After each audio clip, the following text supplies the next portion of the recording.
Hello everyone and welcome back to the Blackfoot Book Club for another of my essential film reviews collection, and I bring you from 2021 A Small Fortune, directed by Adam Perry. Set on the Canadian coast of Prince Edward Island, or as we are integrated into a rural, rocky, grey, wintry, non-tourist stretch of a remote Canadian coastal village named Skinner's Pond, we now meet a bedraggled and somewhat down on his luck farmer dredging the local coast for moss to sustain a low subsistence level of living for himself and his heavily pregnant wife. He finds a bag full of cash, and rather than his lucky find being the ticket away from home, the vaunted out west, and a life of fortune, prosperity and no immediate financial worries, he instead becomes embroiled in the unnecessary but empty plot necessities that set up a spiral into paranoiac hallucinations and a bloody, visceral, murdering rampage. Why doesn't he just take the money and run? For there would be no film, obviously, but when a dead body and the bloodied wreckage of a boat soon washes ashore after the bag full of money, I couldn't help but question why Kevin Doucette, Stephen Oates, felt compelled to do what he does with the dead body and the boat. Why does he go to such extremes as to cover up his non-existent involvement in a series of crimes that have started, or have perhaps ended, with the washing ashore of a bag full of money? He has zero connection whatsoever to events leading up to his lucky discovery, so why does he do what he does? Without these actions there would be no film, but frankly there's not an interesting, endearing or intriguing film here.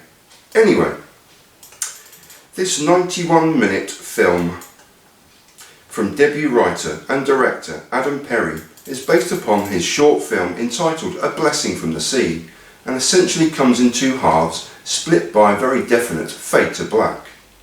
Before the fade you have one half of a film depicting the hardest working man I know trying to eke out a living against the odds as well as the passage of time, trying to support his heavily pregnant wife Sam Doucette, Leon Balaban. His secret and lucky find only presents problems within a small community that knows everyone else's business, and a corrupt police department only legitimised by its newest recruit, the raw, meticulous innocence of Susan Crowe, Andrea Bang. The bag full of money has an owner. The owner has a designated bagman, and through the prism of the senior police detective and the island's oldest resident, whose cackling laughter and good-hearted nature perfectly fits a life beside a rocky sea, the second half of the film bloodily demonstrates the repercussions for someone, anyone, who happens to have a bag full of another man's money. From an intriguing, if plot-hold first half of a film, we now dive headlong into an entirely separate film after the fade to black, and perfectly in keeping with a first half that had a building sense of dread but nothing more. Standout performances have already been noted, but special kudos is reserved for Andrea Bang for changing the tone of the film and giving it a degree more humility and humanity, and the central roles had a touch of the madness and melodrama of the protagonists in Ben Wheatley's Sightseers from 2012.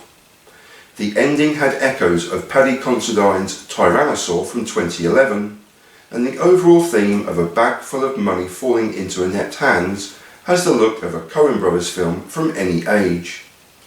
I just found A Small Fortune to be an empty film of two empty halves. I bet they don't put that quote on the promotional posters.